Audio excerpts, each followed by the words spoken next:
With the 7th pick in the 2009 NBA Draft, the Golden State Warriors select Stephen Curry from Davidson College.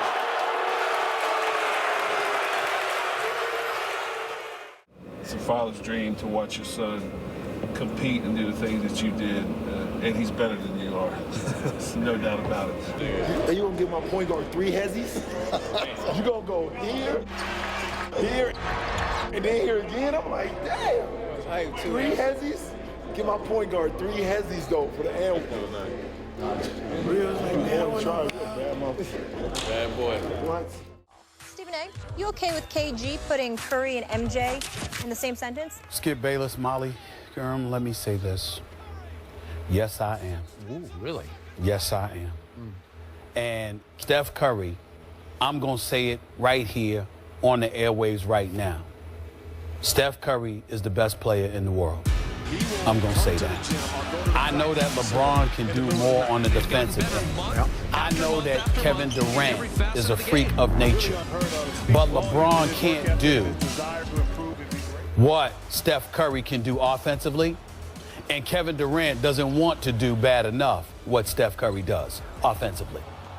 Because Steph Curry goes out there, and despite having Klay Thompson, a member of the Splash Brothers, and the Harrison Barnes and Andre Iguodala's and all of these guys around him who are capable scorers, Steph Curry gonna shoot that basketball. And you know how you know what the ultimate testament to his greatness is?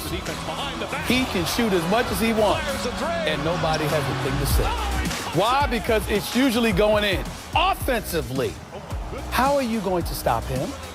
This dude literally walks past half court, and you are shivering and shaking in your proverbial boots because this brother can pull up from 40 the way some people can pull up from 10 feet away from the basket. He is that lethal of a marksman. I'm going to say it again. He is the greatest shooter I have ever seen in my life. I have never seen anybody. I'm talking about Larry Bird. I'm talking about somebody most of y'all don't know.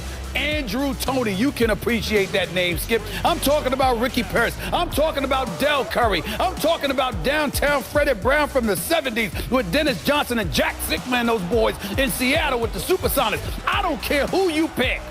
I have never in my life seen a basketball player who can shoot the basketball the way that Steph Curry can. And because of that level of paranoia that he instills in a defender, that's what makes him comparable to Michael Jordan. It's not just the efficiency, it's the fear he instills. It's the way he demoralizes you. Because what are you going to do? You can't block a shot from 30 or 40 feet. This is how lethal this kid is. To love and revere and, you know, just shower Steph Curry with all this praise. But somebody had better figure out a damn way to beat him because he's in danger of making this entire NBA season a bore because of his dominance. Somebody needs to figure it out. But okay. Well, okay. I got to go back to Steph. I said the other day on the show, he's having the single greatest season any player in the history of this game has ever had. And I'm going to echo your point, which was going to be my first point. If any man or woman out there who has a vote for MVP dares to vote for anyone else, and I cannot fathom as I sit here at this moment how you could even make a faint case for anybody else. Help me out here. Can you make a case for Westbrook? Not at all. Kawhi? Not at all. LeBron or Draymond or I don't know. I don't know. I'm reaching here because somebody would have to really reach to be that person who didn't vote Steph the first unanimous MVP in the history of the National Basketball Association. So we're right there in concert on that one. And I got to tell you, I had only one last reservation about Steph a week ago. I just kept thinking to myself, gee, I would love to see him in a close late game because we just don't get to see them anymore because he sat out 16 fourth quarters already this year. And I'm thinking, gee, just for fun, under fire, under pressure, you know, just to see how he might fare, you know, just for the heck of it. Not that I have any doubts, I just don't get to see it. Then at Orlando, as you well know, not against the greatest team, but a dangerous team at home, he hit those 2 late bombs to just shut them down and say, no, not tonight. And then he did that to Oklahoma City, in Oklahoma City, against the team that you think and most people agree is the biggest Western Conference threat to Steph and company. And when he did that, when he hit the most astonishing last-second shot in a regular season game I've ever seen, I just said, it's over. That's it. I don't want to hear any more talk about MVP or greatest single season ever. This is it. He clinched that this early. We still have, like, what, almost a third of the season to go here, 30% anyway of the season to go. And that's all over because he was so sensational in a fourth quarter that he, if possible, Steph Curry outdid himself last night. He once again did something I didn't think I'd ever see. And then in the final 5 minutes of the third quarter, Steph Curry scored 21 points in 5 minutes. I didn't think that was humanly possible.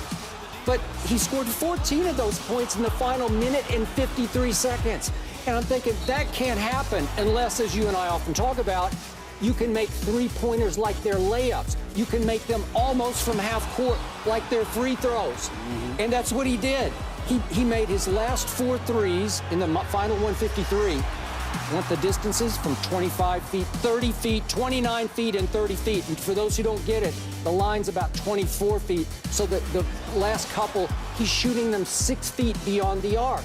Well, when you say he's pulled up from 30, it's way out there. You know how far it is, and he's just like they're effortless, and they are swishing. There are no doubts about these shots. And I just sat back and said, I've never seen that before. And then it got brought up on the Warriors telecast how the slender kid from a little high school in private school in Charlotte did not get a D1 scholarship offer, and now he is revolutionizing the game of basketball. I'm sorry, today he has run me yet again out of superlatives.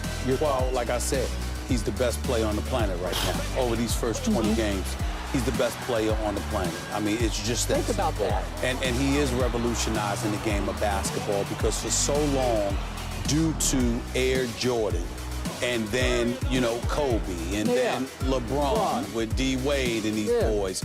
You know, you look at the guys and their athleticism, and you just said to yourself, you're looking for an aerial assault to rival the ages because Michael Jordan had you thinking about Julius Erving, who had you thinking about Connie Hawkins or vice versa, and you looked at stuff like that, and that's what you saw.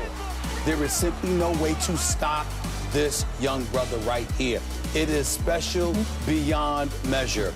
And not only that, keep in mind that his father, people don't realize this, and it was beautiful to see Del Curry honored last night because he deserved it. Your all-time score leader in you know, Charlotte history. His son doesn't need the picks and the screens. He can boogie on you with his own handle. He can create his own shot off the dribble.